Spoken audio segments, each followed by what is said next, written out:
Right, good morning everybody. Welcome to Librarian Leadership in the Virtual Age as part of the Frankfurt Book Fair live event programme. My name is Sasha Billett. I am the Senior Marketing Manager at Springer Nature and will be moderating today's session. Just to let you know, we will be recording today's session. Now, this event is especially for academic librarians and looks at the outcomes of recently commissioned paper called Academic Librarians and Leadership Skills. The paper was written and researched by Maverick publishing specialists speaking to leading figures in the world of academic libraries and also researchers and business leaders. Our panelists, Jane Harville, Shin Friedman and Nancy Roberts, all contributed to the paper. Other contributors which you may be familiar with include Duncan Enright, Laura Penacazzi and Greg Sheath. So why did we commission today's white paper? Well, there's a few reasons. As many of you on this call will be aware, leadership is not a topic that is often addressed by profession. It is frequently left to librarians to find their own way and discover leadership skills for themselves. Moreover, the importance of strong leadership becomes even more evident when navigating times of change and disruption, such as we're living through today. The speed of new technology, changing demands, and world events all contributing to the challenges. And if librarians are not only going to thrive, but survive, but flourish now and into the future, strong leadership is vital to this. Recognizing all of these issues, we wanted to find some experts who could provide practical help and advice, and Academic Libraries and Leadership Skills white paper was the result. Now, the topics from the white paper that we would like to discuss today include challenges, perceptions of the academic library, what makes a good leader through change, leadership theories, preparing librarians for leadership and training opportunities. We have a great panel of experts today who will be discussing these topics, but it would be wonderful if you could get involved and join the conversation too. You can do this by asking your questions or providing comments in the chat function. Now, I think it's time to hand over to our panelists today. We have, as I said, we're very excited to introduce them, and I think actually it'd be best if they introduce themselves. So I will pass over to Jane. Would you like to introduce yourself, please, Jane? Thank you, Sasha. Well, it says that's what it is. That's what I am. I'm the Director of Library Services at the University of Sussex. I've been the library director for 3 years now, but I've worked at Sussex for quite some time. I'm also on the RL UK board, that's Research Libraries UK board. Excellent, thank you, Jane. And Ralph, would you like to introduce yourself? Yes, certainly. Welcome, everybody. My name is Ralf Schimmer. I'm the Deputy Librarian and the Director of Scientific Information Provision at the Max Planck Digital Library.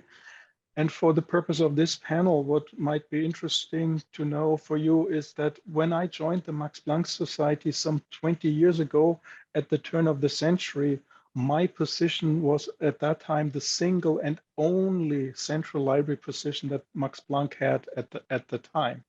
And now, 20 years later, we have a very strong digital library unit with some 80 staff members. So lots has happened in those 20 years. The Max Planck Digital Library is a digital-born service center with high visibility and reputation also internationally. We are a flourishing library with a good share of experience in developing vision and also leadership. So therefore, it's really my pleasure to be here with that distinguished panel. Thank you. Thank you, Ralph. Let me just see it. Has Shin managed to join us? Shin Friedman was going to join us, and she's based in Massachusetts, and it's very early in the morning, so she may not have come online yet. But Stephen, can you introduce yourself, please? Yeah, thanks very much. So hello, everybody. I'm Stephen Pinfield. I'm Professor of Information Services Management at the University of Sheffield Information School in the UK. I've been an academic for 9 years, but before that I was an information practitioner working in library and IT services in universities. Latterly, I was a Chief Information Officer at the University of Nottingham, managing library and IT converged service comprising about 500 people. And now I teach library leadership, amongst other things. Great, thank you, Stephen. And Nancy? Hi, everyone. I'm delighted to be part of this panel today. I have a portfolio career. I've spent 20 years in the publishing industry, including about 8 or 9 years at Cambridge University Press, where I led the operations department for the academic business.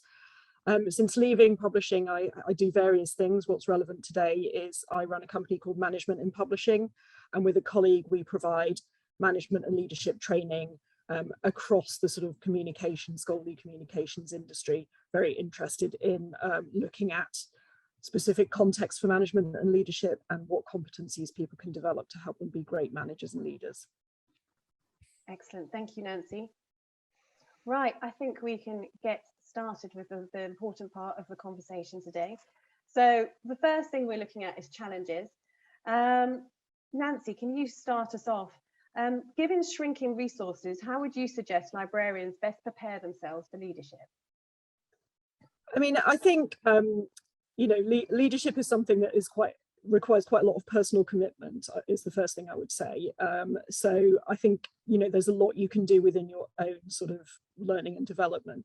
The great thing is there's tons of resources on the internet that are available about leadership, about different theories. I strongly recommend Harvard Business Review, which publishes great articles about leadership all the time. I would also say, you know, doing a bit of work on what kind of leader you want to be is really important. And again, there are lots of resources out there. mindtools.com is a great website that's free for a certain amount of articles, and they have lots of the kind of underlying theory of leadership and management. So, you know, if you can't join a very expensive leadership course, there's still a lot of work you can do to sort of prepare yourself and build the competencies that you're going to need as a good leader. And some of the things on the slide here are, you know, suggestions of things that you might want to work on and think about. So thinking about your communication skills, your communication style, thinking about how you're going to structure the change and manage the change. And all of those things, like I say, there are lots of resources out there that you can dip into to kind of get some ideas to kickstart that thinking.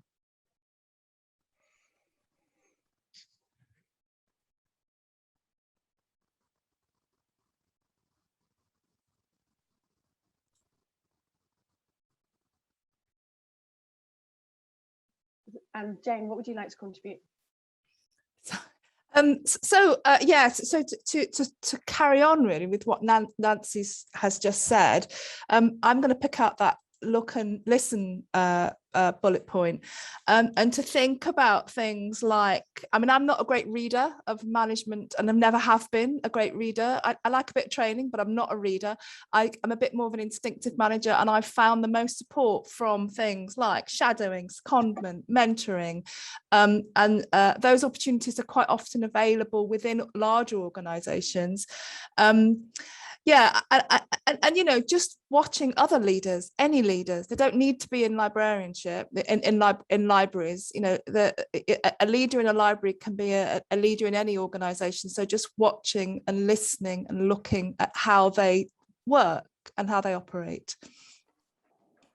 And how did you find these leaders, Jane, to sort of to be your mentors or to shadow, if you like?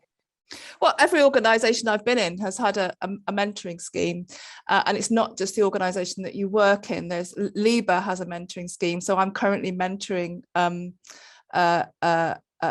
participants in the LIBA new directors, upcoming director scheme. I can't remember what it's called.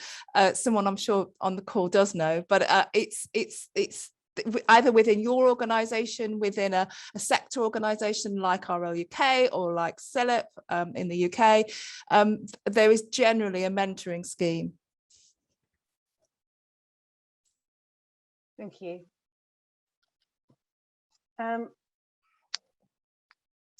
And perhaps, Jane, perhaps you can answer this question. How can libraries best gain institutional support for this kind of thing? Have you had any experience with that at all, for getting leadership development?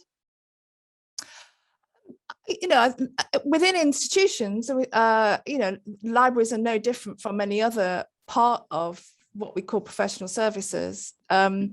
And actually, institutions, certainly in the UK, are pretty, pretty understanding that it's important to have good leaders, because it's important to have good leaders to be able to take through, a lot of the strategic decisions and a lot of the strategic aims. So, it's in their interest to invest and develop their leaders. In terms of kind of bringing other people up and bringing people through and giving them more experience, then it's, that's down to the leader within that library, I guess, or within that part of the institution to develop and to give them the opportunities. It doesn't, but I think my point is that it doesn't always cost money. I will always come from the point of view that it's about giving people opportunities to sit in meetings with the university leaders and to just watch how they operate, and to begin to see how a lot of it is around influence and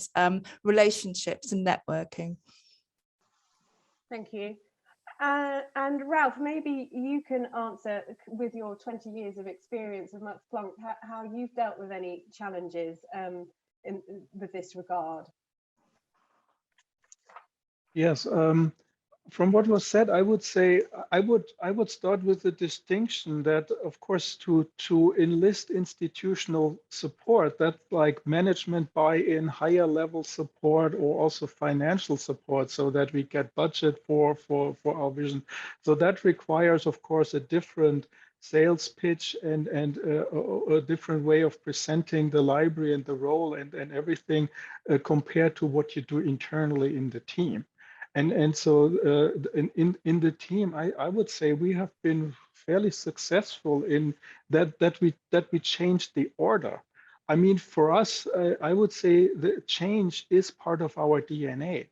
And in my team, what I try to do is really to revert the order, what has to legitimize. And from our perspective, I think everything that was done in the past, and with the past I mean only the last 12 or 24 months, has to legitimize itself. Why do we continue to do this? And this is really very helpful to put pretty much on the table on an ongoing basis to really see how it can be improved. So for us, it's a continuous quest to put things. I mean, and things means everything from team organization, from redistribution, reallocation of responsibilities, changes in the setup of the team and who's responsible for what, all the way down to what software systems do we use, what back workflows, what back office tools do we use, etc. So that this is just everything has been continuously scrutinized for taking it to the next level. So what has to justify and legitimate itself is really the status quo, and the norm is just the quest for or the change is just the quest for always looking for improvement, and this has been really helpful. So therefore that's a team journey, and it could be really for the library at large, a collective journey to find new and better solutions. Yeah, that's an interesting point. It's really kind of a short-term frame. You're looking at sort of 12 to 24 months and still thinking that's long enough to consider changing and improving and progressing, essentially.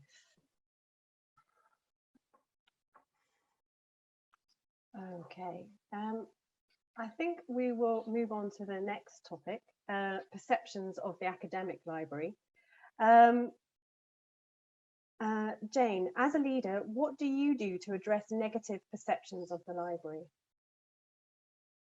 I found this question quite hard. I think at the moment, because I mean, I literally came into the library this morning and picked up what is quite a rare printed feedback card, which says libraries are what keep the university and the world running. There aren't many negative perceptions of the library at the moment post-COVID, certainly not in the UK. We did a lot and were seen very visibly to be doing a lot to support our students and our academics. but I know I do understand why you've asked that, Sasha. I guess some of it's not necessarily about negative perceptions, but maybe it's about the wrong perception of what a library is. And as a leader, it is about, and I've learned this from other leaders as well, that it's about talking up your team as in the right places. So making sure you're very supportive of the team and talking about what they do. Not necessarily about how hard they're working, but just making sure the impact the library is having on the institution is well known and is seen. And it's about doing that publicly. And as a leader, you've got the opportunity to do that because you're in the right places, you're on the right committees, and you have the ear of, for example, the Vice Chancellor. And you might see that then played out again in a newsletter to the university. And so this all kind of brings things up. The other thing you can do, of course, as a leader, is to empower your staff with greater skills in being able to market themselves and their services and what they do. Communication is hugely important in this, and at all levels in the library.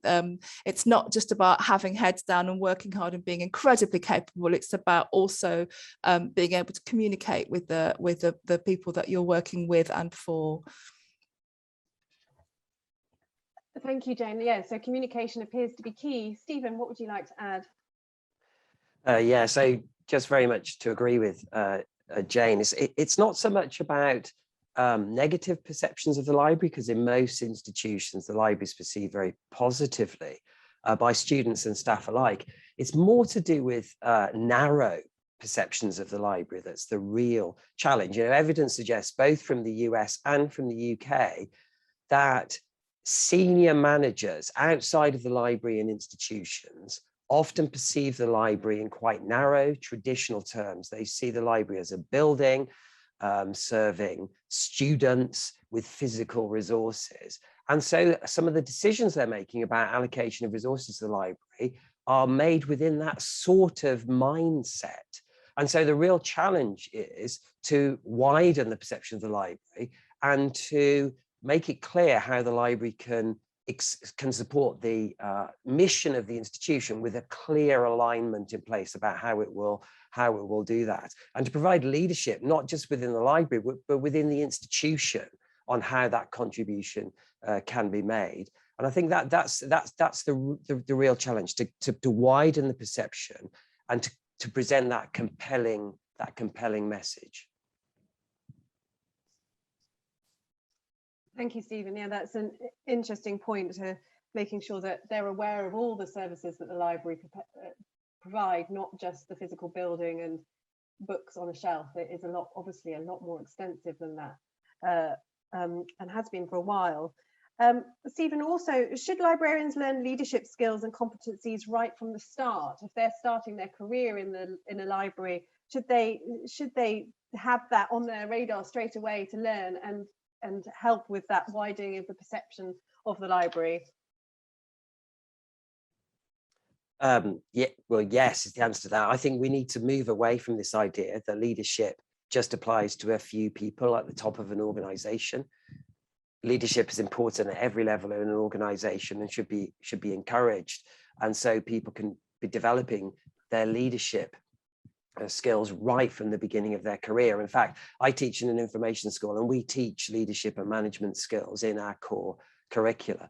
In fact, in the white paper, there was a comment made, I can't remember where it was, but a comment made about students not learning leadership skills at information schools. And I just do not recognize that at all. I'm afraid we teach a core module to our distance learners and our face-to-face students in library related areas that covers a whole raft of leadership and management skills, and also gets them to reflect and develop their own skills so they become self-aware, reflective practitioners who are able to manage their own career development. But we teach leadership and management concepts and skills and how they apply to libraries. We teach strategy and planning, we teach change management, we teach project management, we teach HR management and team working, we teach service quality management, we teach business process re-engineering, we teach relationship management and negotiating skills. All of these skills are core to our curriculum, and hopefully that means that students are in a good place once they begin to develop their career in the workplace to take that forward and take responsibility for their own development. That's what we encourage them to do. We also establish a number of hopefully good habits, like, for instance, mentoring. So, Jane mentioned this earlier on, and it's something we really encourage. And if there are practitioners at different levels of their career interested in this, we encourage our students to be mentored by professionals as students. So please do contact me and volunteer your services. Students get ever such a lot from a series of conversations over the academic year with professionals. And if you want to be involved with that, we'd love to put in touch with some of our students so that they can learn from you as a practitioner. Excellent, Stephen. I'll make sure that we remind everybody at the end about the mentoring opportunities. Nancy, what would you like to contribute? I think I was just going to really strongly endorse what Stephen was saying there, and say that sounds like a great course if anyone's looking for one, because it's fantastic to hear those kind of competencies embedded right from the start. But it's my belief, and I think this is increasingly true in all sorts of sectors, that leadership can happen in all sorts of places in an organization.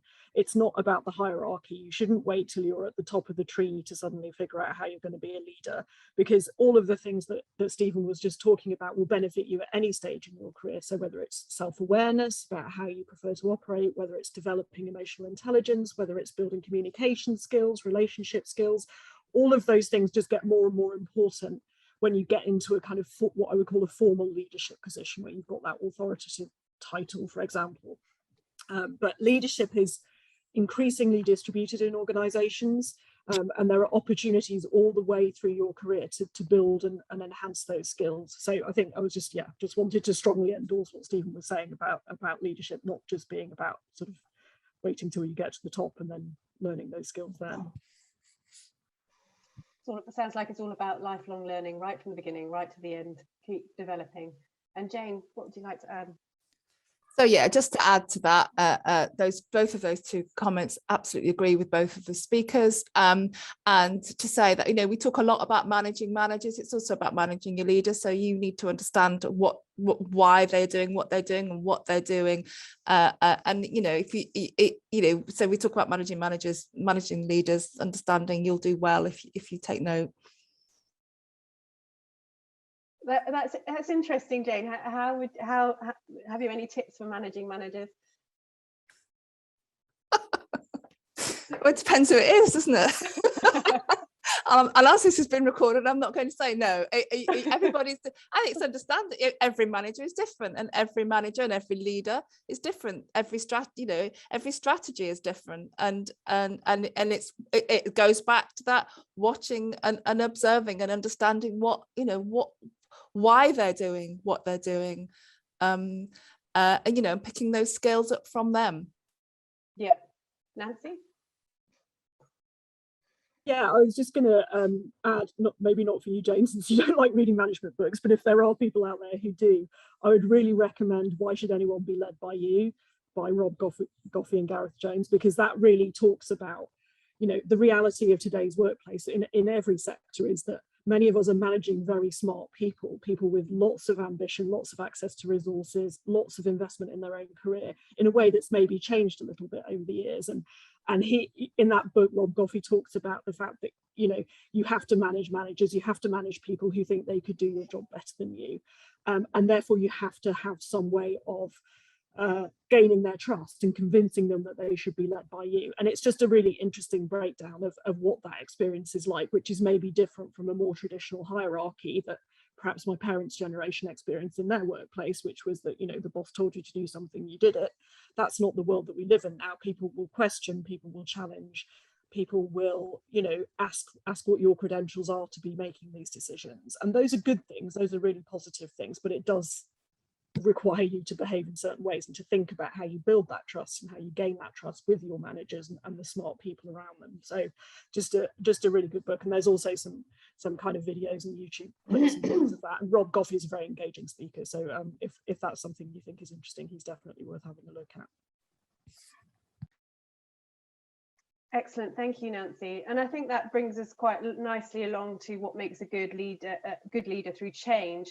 And yes, the clarity of your intended outcomes is one of the things that is pointed out in the white paper, making sure that everybody knows which direction you're going in.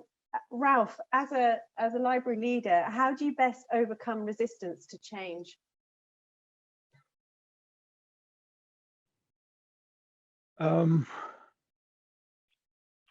Well, I was thinking what I wanted to say, and just your last twist like led me away from that. I wanted to pick up originally to what was said before and build a bridge to that question. Let me maybe do this and come back to this. What to do against resistance later, because going back to what was said before and building a bridge to change is also leadership has to do also with aspiration. So setting ambitious goals for oneself, for a team, for the library at various levels.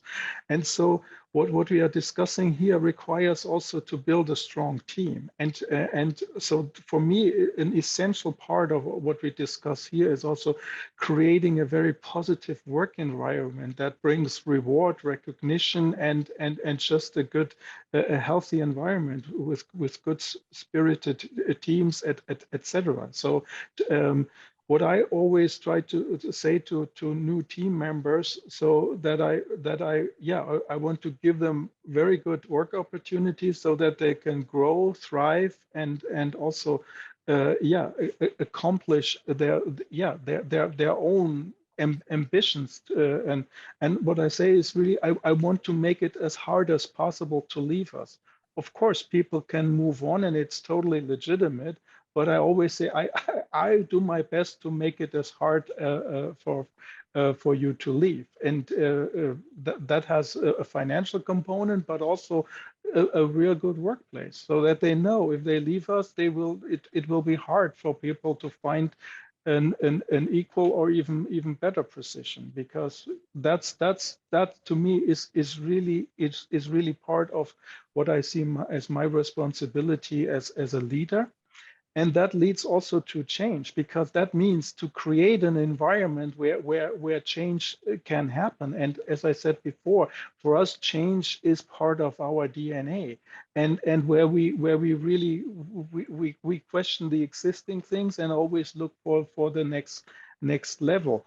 And that has been really led into a culture in our teams. So I have to say, within the Max Planck Digital Library, the question how we go against resistance to change, we don't have that resistance. Of course, we sometimes have a longer process to find a new consensus. So resistance might be expressed at that moment, but in our culture, it's not top-down decisions. It's not that I just command this has to be done. We really let it bubble up, and we also delegate the power to decide about what has to be done next, really at the level who has the responsibility for that. So we try to avoid top-down decisions as much as we can. And so resistance is an early on phenomenon in the process, and then it's dealt with in a constructive way. And the normal outcome, the typical outcome for us, it's a consensus. So we try to really have the team involved. Team means for whatever task, it can be a smaller group, it can be a larger group. And it's a day-to-day process with all our activities, but it's based on consensus. Of course, there are examples, and the world is never fully ideal, but that is the key thing. So therefore, if you think about change and also the concept that there is resistance to change, it's too late to address resistance when it's manifest. It has to be dealt with and incorporated and much earlier in the process, and it has its legitimate roles, but it must, yeah, it must be as part of a journey and a process, and so that the target orientation and the efficiency of the activities is not negatively or impacted about this. Thank you, Ralph. Jane? I was just going to respond to the question that's at the top of that slide, which is what makes a good leader. And it's something that speaks to what I've already said. We've got an interim vice chancellor that has come in through at a difficult time for our institution and for higher education in the UK. And he talked to us all in the university leadership team the other day about he is a servant leader, which immediately I went off and had a little look and to see what that means. I mean, he talked about it, but it's the sort of thing I thought, oh, that's quite interesting. And actually, it's lovely if you look it up. I'm sure somebody has written a book about it, but if you look it up, there's lots of stuff like listening, staff first, and it really spoke to me that it's the sort of thing that, if you're going through change, you put your staff first, you listen to them, you're aware of how they feel, you think about how to make things to heal, I guess, if at the end of what might be quite difficult change. There's lots of persuasion, there's lots of empathy. And that really resonated for me in terms of how I would, how I approach change as a leader. And then just one more thing, actually, I did say I don't read books, but there is I had to look it up, 5 levels of leadership. And that final level of being a very humble leader, again, it's about listening. And again, that to me speaks to being, making that would be a good leader through change, if you're very humble and you listen to your staff and you take responsibility for when things go wrong. Yeah, that's a good point. I wonder, Stephen, if you've got any comments to make as well. Yeah, so a couple of things. I very much agree with this idea of maybe contesting stereotypical ideas about what constitutes good leadership. We often think of good leaders as big personalities, born to lead type people, highly charismatic and all that kind of thing. And yet people with very different personality types can be excellent leaders. And I think we just need to stop thinking about leadership as just a set of traits. A lot of the kind of popular, the number of blogs you can read just list characteristics of good leaders, and they're always really quite kind of obvious, integrity type things. I'm not saying that's not important. It's just we need to stop thinking of it as just a set of qualities. It is about that, but it's also about a lot of other things as well. Leadership styles, for example, can be learned and adapted for different situations. You don't have to have a particular set of traits to do that. You can learn that and develop that in particular context. Emotional intelligence requires a whole set of different kind of antennae, not just being a great charismatic person. And I think more transference of our understanding of leadership to the relationship the leader has with followers, their understanding of the situation, their understanding of the readiness of followers, their understanding of the urgency of change, their understanding of the intensity of change, and all of that kind of thing all contributes to what good leadership is about, not just having particular traits. So that more holistic understanding of leadership, I think it's really important, and it's encouraging when I talk to students to say, you don't have to be a particular type of person to be a good leader. you can be a good leader in all sorts of different situations, but you need to work on what your strengths are and what your weaknesses are and be clear about that and develop where appropriate. It's really encouraging to people because they think about leadership in a kind of dragon's den way, which is kind of a mean way. And, you know, that actually doesn't work in many organizations. Those sort of charismatic leaders may be good in a crisis, but they often make the organization so reliant on them that if they leave, the whole organization can't operate. The kind of leadership that Jane was talking about, which is a combination of humility, which is emphasizing the team, not themselves, but also combined with steely determination to see through developments, that kind of leadership is actually more sustainable. And I think that's the kind of thing we ought to be encouraging. Steely determination and a good team, like what we're listening to your team, like what Ralph said as well. Nancy, you were nodding along a lot to that. Is there anything you would like to add? Yeah, I think, again, I absolutely agree with everything that the previous panelists have said. And I wanted to pick up particularly on that point Stephen was making about this idea of traits that good leaders have and how dangerous that kind of thinking can actually be and how constraining it can be. And it goes right back to what used to be called the great man theory of leadership, and I use the word man advisedly, and I'm sure Stephen knows a lot about this, but this idea that, you know, if you ask someone to name a great leader, they'll say, well, you know, Churchill, or, you know, whatever. This idea there are some people who are just meant to be leaders and some people who aren't, and I think that's really dangerous, and it results in some kind of leadership behaviors which are actually quite toxic. And if you think about some of the big sort of crises that economically the world has faced over the past couple of decades, like the financial crisis, there were such obvious failures of leadership. When you look, and I'm not a financial expert, but as a leadership and management thinker, you look at some of the things that emerged around how people were behaving in those organizations, and it was very much that egotistical kind of view of leadership, like, I am the big personality at the top of this organization, I've got the charisma and, you know, the great ideas, and I push them through, and my followers just kind of have to follow. And of course that results in, you know, people not being able to challenge behaviors they think are inappropriate, people not feeling that they can do things differently. They have to do it in the way that that model is setting. So I think it's really, really important to spend, you know, to just reiterate this and spend a bit of time on it, because those are the kind of models of leadership that often people perceive. And, you know, it's not, although it sounds very old-fashioned, it's not going away. And we see it a lot in the startup world, which is also a world I exist in, you know, like, oh, Mark Zuckerberg and, you know, all these people. It's like, actually, we need to kind of question why we want to attach this to people rather than characteristics. And for me, it's about recognizing that, yeah, there might be traits that many leaders have in common. So Ralph talked about, you know, setting aspirational goals and being able to inspire. Yeah, that's a great characteristic for a leader. You know, great communication skills, really good quality for a leader.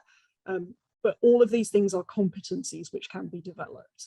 And as Stephen said, everyone will do leadership differently. You know, you look at big organizations who've had leadership change, like Steve Jobs, when Apple moved on to Tim Cook. There's, you know, very different leadership style, both very individual to those people and what they bring to the organization. So for me, leadership development is about knowing yourself, knowing your kind of your strengths, your passions, your, you know, areas that you want to be better at, places where you might need support, and building a leadership style which draws on the best of all of those, rather than trying to squeeze yourself into this box of, I must be a very big personality, I must have all the answers, I must be the figurehead of the company, you know, I must sort of, you know, not only set the direction, but kind of enforce that direction even in the face of things that people might know that I don't know. And that's the humility thing that Jane was talking a little bit about. It's recognizing that as a leader, often you're quite far away from day-to-day operations, depending on the organization. So, you know, the way that people produce books now is very, very different to how it was when I started out in my journey. And I need to recognize that there's expertise in the organization as a leader that I might need, that they will know more about a lot of stuff than I do. And that's an important piece of thinking to recognize and to go and seek that advice. And it touches a little bit on what Ralph was saying, you know, having those conversations up front to say, here's an objective that we have, here's a direction we need to go in. but what do I need to understand? What can you tell me about your lives and how this would affect your role and what you think I should be considering? That's a big shift that we've seen over the, over the past sort of decades, from that idea that leadership is about having the answers to leadership being about asking the right questions, maybe is a better way to think of it. So yeah, I just think this idea of traits that leaders have needs to be really debunked. So I wanted to kind of build on what Stephen said about that, because I think it's, if you're not in leadership already, it can constrain you to thinking, well, I'm not really that kind of person, so I shouldn't apply for that leadership training or that leadership position. And I think what we're all saying on this call is, everyone can do that. It's just about developing your own way of doing it and not trying to sort of be something you're not, because authenticity is a much bandied about word, but as human beings we're very good at, we see through people, so if I bound out onto a stage like Steve Jobs trying to be all charismatic and funny and charming, it's not going to work for me in the way that it works for him, and I think it's about finding a way that you can do leadership that plays to your strengths, but also recognizes that we're all different, and that's what people connect to. I think is that individuality, and that will give you the opportunity to bring people on that journey with you when they see you as a human being, and you're not just trying to fulfill some idea of leadership. So yeah, I think it's a really, really, sorry to dwell on this point, but it's what I'm really passionate about. I thought it was worth just picking up a bit more on, so I'll shut up now. No, it's great to hear your passion, and I think that's an important message from this program is, yeah, anyone can be a leader if they find their own way of doing it, and yeah, you can do great things. It doesn't have to be, you don't have to be like a Superman figure at all. So Ralph, you would like to add something?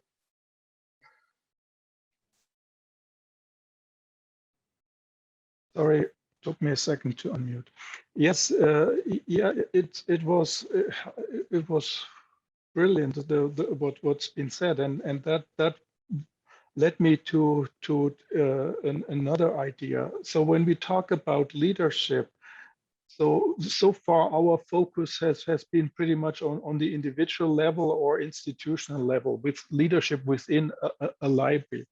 But I mean, the topic here is really the library and changes in the library, and the challenge, to demonstrate that libraries also have a role and value in the future. And in that ecosystem, I would add the notion of collective leadership. And with collective leadership, I mean collective bodies like committees that we have in every country about challenges in information, let's scholarly communication working groups, e-science working groups, whatever library related working groups, and also the national library associations. And we had before also the question with the perception of the library.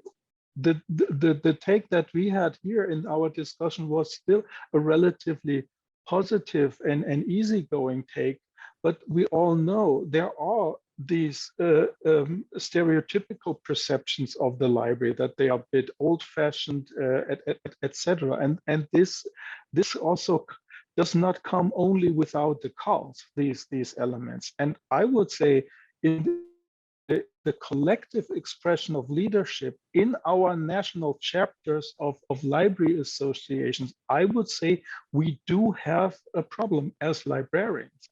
When I see I've been a frequent goer to conferences in the international scale, also on the publisher side, etc. So I find it sometimes really surprising and also a relatively low quality what library conferences are very often about. And also position papers that present perspectives of what's the library in 5 years or 10 years, etc. They are all well taken efforts, a lot of heart and soul goes into that, but I find many of them really very unsatisfactory. They don't go far enough. And I would say the libraries, and also as we see also sometimes in our societies, we still all have a tendency to underestimate the challenges, the impact, and also the opportunities of digitization. In Germany, we currently are in a transition of our national government, and a new coalition is about to be formed. And one of the topics that they emphasize there is really accelerate the digitization. And it's been approached like a recognition. Oh, we now live in a digital era.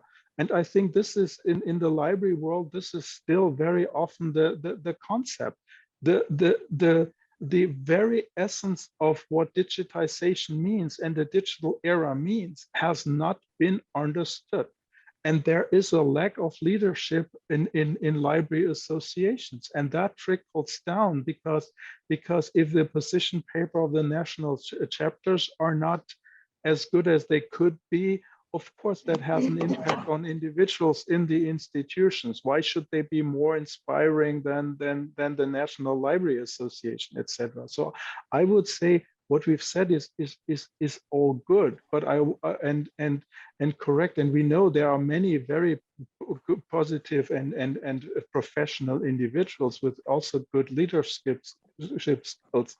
But by and large, I would say we cannot deny that libraries worldwide in every country still have a problem to find their role and to adapt to the challenges, and even if they set out targets, they are not necessarily fast enough. And so therefore, so that's a little bit the collective part, and this is hampering also, I would say, sometimes the opportunities that are set or the examples that are given to individuals, how it's been translated into the institutional settings. Thank you, Ralph. That sounds like a topic on its own, but just to maybe get a quick comment on that, Jane, do you, as somebody who's working in libraries, do you agree, or would you say that librarians it's improving all the time, or do you think we need to go quicker? I felt a range of emotions whilst Ralph was saying that. I don't think I do agree with you, Ralph, but then I did agree with you, and then I didn't. So I think it's difficult. You're right. It's a topic in itself. I mean, I'm part of Research Libraries UK, RL UK, and I think they're magnificent. And I think we do well in the UK. But then I come back to my institution and I see IT, where IT is going in terms of its value, and I'm not talking about digitization. I'm talking about digital education, digital research, and infrastructure. So I think I probably agree with 50% of what you've just said, and I wonder if that's because of my UK perspective. I don't know. Yeah, it's a topic in itself, that one. Nice provocation. Yeah, so maybe that's the one for the next webinar, sort of more the collective leadership of libraries. So maybe we should go on to the next topic. We've got leadership theories as next, and I thought Nancy would be best placed to answer this question. Which leadership theories do you think are most appropriate to academic libraries, and why? Yeah, it's a good question. I think we've sort of already started unpacking this a bit. So, I think that conversation we had around traits and things is definitely relevant here when you think about leadership theories. I mean, again, there are lots of leadership theories out there. They tend to group into certain categories, but my personal view is that it's really about behaviours, and it's about competencies. As I've said, those can be learnt. You don't have to be born with them. But if I could say one thing which I think is important for leaders to have, it's emotional intelligence. And again, I know Stephen referenced this already, and obviously something many of us are probably quite familiar with, but everything that we've talked about really is underpinned by emotional intelligence. So understanding yourself, understanding those around you, understanding social relationships in where you work, and formal and informal relationships is really, really important. That said, you know, there are good management and leadership theories out there that can help you just kind of do this thinking, and that's what I like about sort of reading around some of these theories, is it can just be a good way to challenge yourself around, do I agree with this kind of thinking about what leadership and management is or not. I in the white paper I talked about Kotter's change management theory, just because I think you know, as Ralph was alluding to, you know, we need to get more into a mindset of change being what we do, being in our DNA. And I thought it was really powerful, Ralph, what you said about, you know, it's the status quo that has to justify itself, not the change. And that's a really interesting shift if you think about how institutions and organizations often behave. It's the change that is trying to be justified, but actually thinking about why do we do it this way is actually a really interesting flip. So I think if you're not experienced at kind of leading change programs, having some structure can really help you sort of think through the different things that you need to be attending to, which is why I like Kotter, because it's kind of a nice breakdown. You know, very famous book, Kotter's 8 Steps of Change Management. And there's a previous edition where there were 7 steps, but anyway, you know, there's lots of editions out there. It's available on secondhand stores all over the place, and lots of blogs and things as well. But what I like about this is it just helps you to think through, what does change really mean in an organization, and what are the kind of impacts of that on all of the people affected by the change? And that's the important thing to think about, I think. And when we talk about change resistance or why change programs fail, what we're really talking about is individuals in the institutional organization not really understanding the change, or feeling that it's going to negatively affect them. And it's really useful to just think through, you know, why are we making this change? What are the impacts on the individuals going to be? What's in it for them? You know, fundamentally, that's the question in many people's minds. What's in it for me when this thing happens or doesn't happen? And the greatest vision, the greatest idea can be undone by people just not doing it, just not doing the change. You know, we've all seen this with, you know, systems implementations in organizations. You know, oh, we're going to get this great system in, it's going to manage all of our finance or whatever it is. And then people just don't use it, and they've still got their spreadsheets on their desktop like they had before.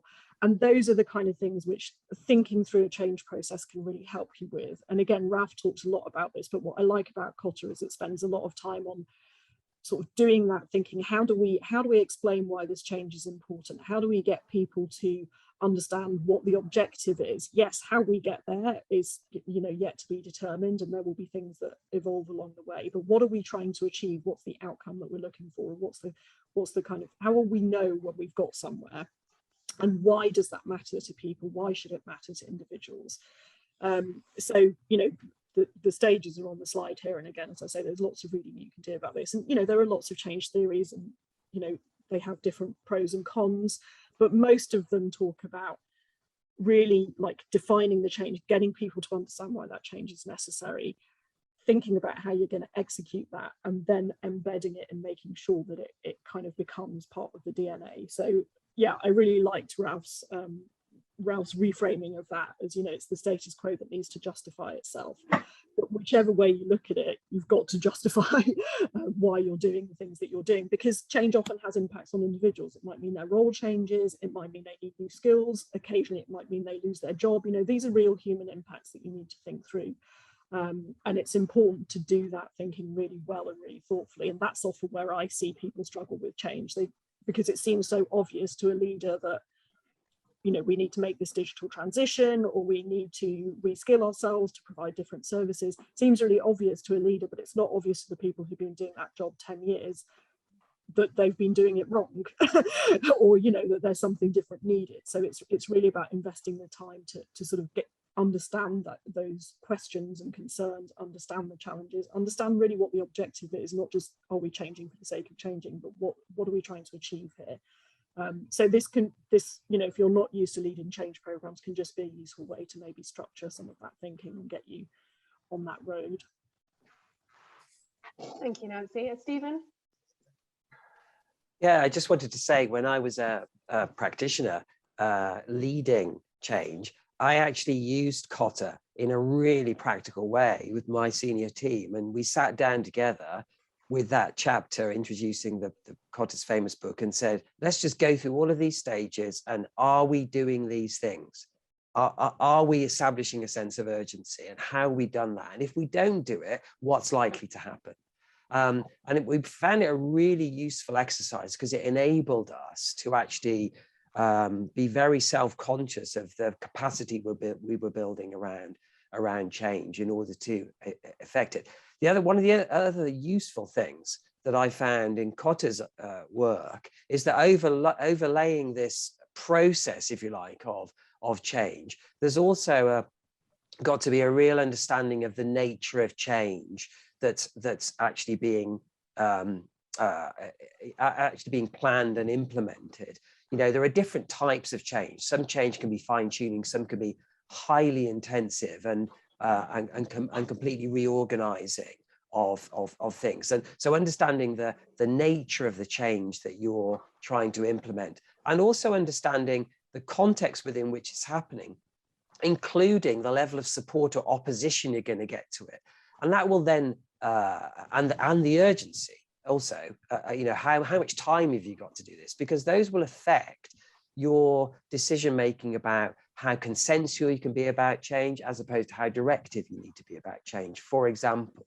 So being aware of all of those things overlaying this process in order to make decisions about the style of change management is really critical as well. And it requires quite an amount of self-awareness amongst managers, and also a really strong appreciation of context and communication skills to get a real feel for what's happening in the organization. Thank you, Stephen. I feel like we could carry on talking for quite a long time, but we've only actually got 5 minutes left. And I wonder if we could go around each of the panelists and just get their top tip for preparing librarians for leadership. What's your one bit of advice you would tell people seeking to, librarians seeking to carry on their career and develop their leadership skills? Perhaps Jane, you can go first. I thought you might come to me first. I would go out of your organisation. I mean, I'm talking about the UK context, but I would go out and look for opportunities. That's what I tell certain the people that I recognise will make good leaders in my institution, is I make sure they're aware of all the things they can volunteer, and they're given the time to volunteer in organisations outside, because not only will they be exposed to more senior librarians, but they're exposed to, I'm thinking of, what personally helped me with the UKSG. So I spent a lot of time with publishers and a lot of time with people in different types of roles, and observing them. So I would look, obviously training, but I would look outside of the organisation to volunteer. Thank you, Jane. Nancy? Yeah, I think that's great advice, actually, and it's really important to have that wider vision as a leader and not just be, you know, trapped in what your institution thinks. I think I would also say, you know, work on your emotional intelligence skills, because that, as I said before, underpins everything you will ever do as a leader. And if you're constantly working on those, that will stand you in good stead, whatever the context and whatever challenges you face. I'd also say work on your empathy, which is part of emotional intelligence, but again, you know, often sort of under articulated, I think, in leadership skills. I think Brené Brown is a really good thinker on empathy, and giving you ways to kind of frame it. But I think, again, you know, having that core of empathy and emotional intelligence will enable you to find ways to work through all sorts of different challenges, and you never know what's going to come at you as a leader.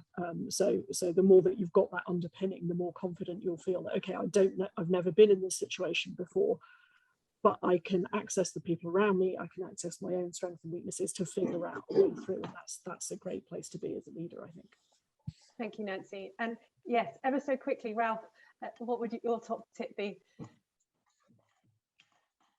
Yeah, my key advice would be really take the terms that are also floating in our society, the terms of lifelong learning, and the observation that in our times everything is going at an ever faster speed and increasing complexities. Take this very seriously. That would be my and think about it. And this has day-to-day meaning for you, everyday meaning. Just as an anecdote in my life, I made the transition into the library world in '95. My training is background is a social scientist. So I'm from my age, I'm not a digital native, and also from my learning background, I'm also not from a tech or computer environment. I'm not IT savvy myself.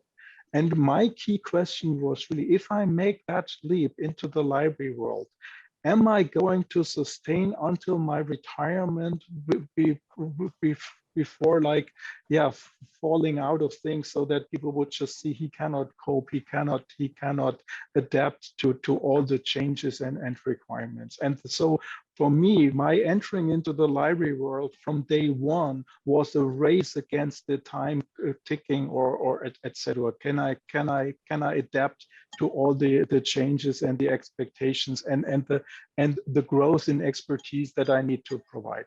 And so this was clearly on my mind from day one on, and it has not left me. And so therefore, so I'm getting closer to that moment of retirement, and so my hope and expectation and optimism that I also can sustain through my final years is growing. But I had a huge respect of all these changes, and that would be my advice. They don't have to feel the same way, and they may come with the digital natives and come with higher skills than mine were. But be humble and think about the longer term of things, and that is a real challenge, I would say. That would be my advice. Thank you. I like that. Be humble. Thank you, Ralph. Yeah. It is time to end, but Stephen, I think it'd be nice if you can add one final tip that you would get people to take away. Okay, I just say never stop learning, never stop developing, and always encourage those of you around you to do exactly the same as well. Perfect. Thank you very much, Stephen. And with that, we have to end today. If you would like to get a copy of the Academic Libraries and Leadership Skills White Paper, you can use the QR code on the screen to sign up for our librarian alerts. That's how we'll be distributing it. And I would like to thank everybody for taking part today. It's been a fantastic conversation. I feel like we could carry on for quite a lot longer, and there's lots of other subjects that we could cover as well. Just a quick reminder to everybody, if you are a librarian and in a leadership position and you would like to act as a mentor, please get in touch with Stephen Pinfield. And with that, I will say goodbye and thank you once again, everybody, for taking part, and yes, have such an active conversation. Thank you.